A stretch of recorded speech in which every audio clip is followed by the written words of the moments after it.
வணக்கம்மா. 7th லெசனில் unit exercise 8th some. ஒரு உள்ளீடற்ற அரைக்கோள கிண்ணத்தை உருவாக்க பயன்பட்ட பொருளின் கன அளவு 436π/3 கன சென்டிமீட்டர் ஆகும். கிண்ணத்தின் வெளிவிட்டம் 14 சென்டிமீட்டர் எனில் அதன் தடிமனை காண்க. என்ன வடிவம் கொடுத்துருக்காங்க, அது என்ன உருவம் கொடுத்துருக்காங்க? உள்ளீடற்ற அரைக்கோளம். ஒரு கிண்ணத்தை உருவாக்குறாங்க, ஒரு பவுலு.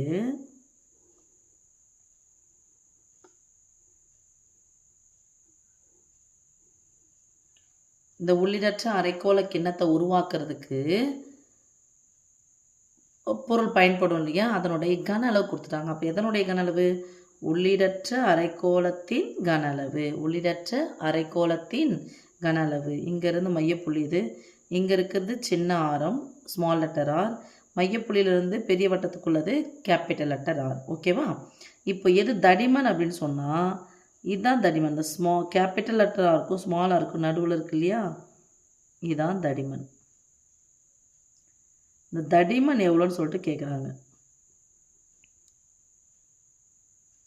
தடிமன் எவ்வளோ திக்னஸில் இருக்கும் அந்த கிண்ணம் அப்படின்னு சொல்லிட்டு கேட்குறாங்க.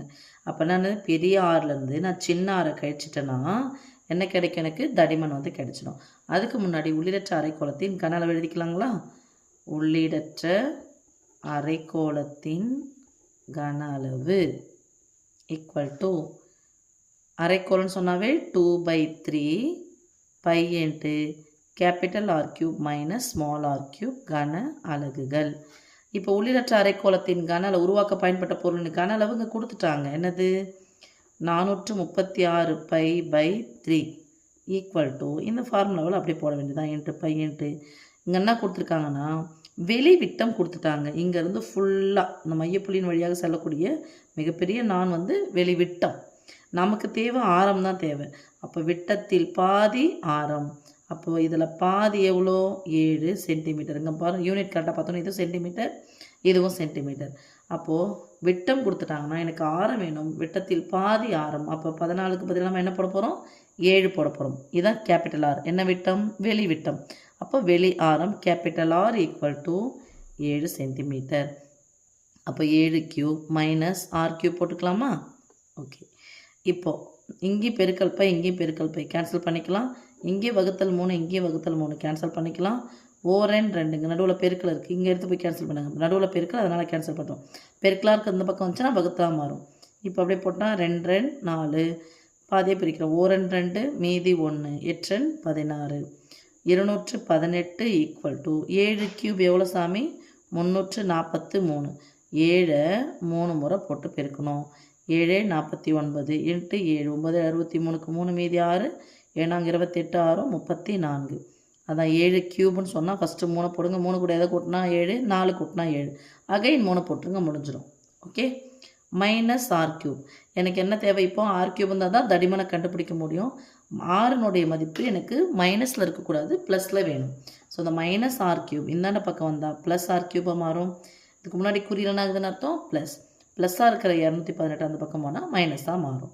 மைனஸ் 218 கழிச்சா 3லேருந்து 5 நீங்கள் அதை இடமாட்டம் செஞ்சால் 13 இங்கே ஆகிடும் 3. 13லேருந்து 8 கழிச்சா 5. 3லேருந்து 2 1 நீங்கன்னா 2, 3லேருந்து 2 நீங்கன்னா 1. இது என்னது? இது ஆர் கியூப் ஈக்குவல் டு 125. இப்போ எனக்கு தேவையானது ஆர் வேணும். இதை கியூப் பண்ணிக்கலாமா? ஆர் கியூப் ஈக்குவல் டு எதனுடைய கியூபு? 5 கியூப் தான் 125. கியூப் கியூப் சமமாக இருக்குது. This implies R equal to 5 centimetre. R அப்படிங்கிறது என்ன சாமி? என்ன ஆரம்? உள்ளாரம். இங்கே வெளியாரம்னான்னு போட்டோம், கேபிட்டல் லெட்டர் ஆர். இங்கே போய் கணக்கில் எழுதி வச்சுல கேபிட்டல் லெட்டர் யார் எவ்வளோ? 7. அப்போ தடிமன் என்ன சொன்னோம்? வெளியாரத்துலேருந்து உள்ளார கழிச்சா இந்த தடிமன் கிடைச்சிடும். அண்டர்ஸ்டாண்ட்மா? தேர்ஃபோர் தடிமன் இல்லைனா திஸ் இம்ப்ளைஸ் தடிமன் T equal to thickness equal to பெரியார்லேருந்து சின்ன ஆரை கழிக்கணும். இது எழுதனாலும் பரவாயில்ல, உங்களுக்கு இது அண்டர்ஸ்டாண்ட் ஆனால் போதும். பெரிய ஆர் எவ்வளோ சாமி?